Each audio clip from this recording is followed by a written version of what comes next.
Hey everybody, welcome back to No More, No Less. My name is Michael Chikeen, and today I'm chatting with Aaron Stark. Aaron's currently on a mission where he has turned the darkest moments of his life into a bright light that helps the rest of us to understand the unfathomable.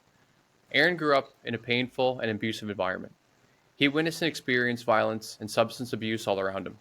He experimented with various coping strategies over the years, both helpful and harmful, but at the age of 15, his capacity to cope ran out.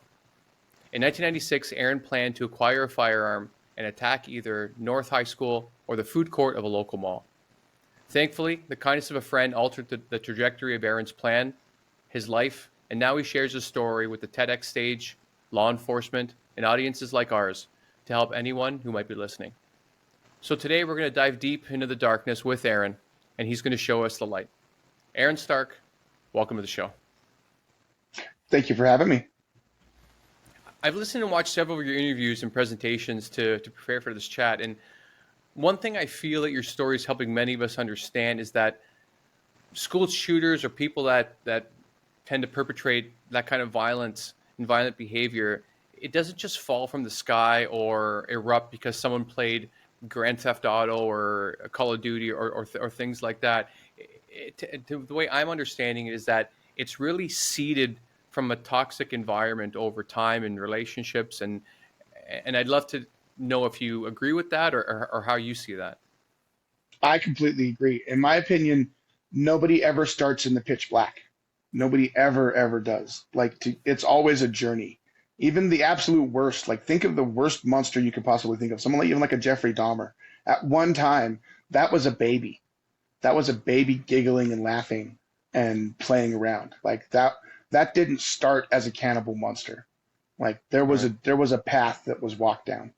And I feel like it's really important to shine a bright light on that path because I think that there's a lot of misconceptions about what depression's really like, what self-harm actually is, that kind of the people looking out from the outside tend to want to stereotype and put things into boxes because it's much safer when things are in a box. It's a lot easier to not have to actually grasp with the reality of what it is. And the reality of it, in my opinion, from what I've found talking with audiences across the country, is that it's almost universal. This sense Mm. of self longing, that the self immolation. I'm not good enough inside, and I need to burn myself apart to fit my world.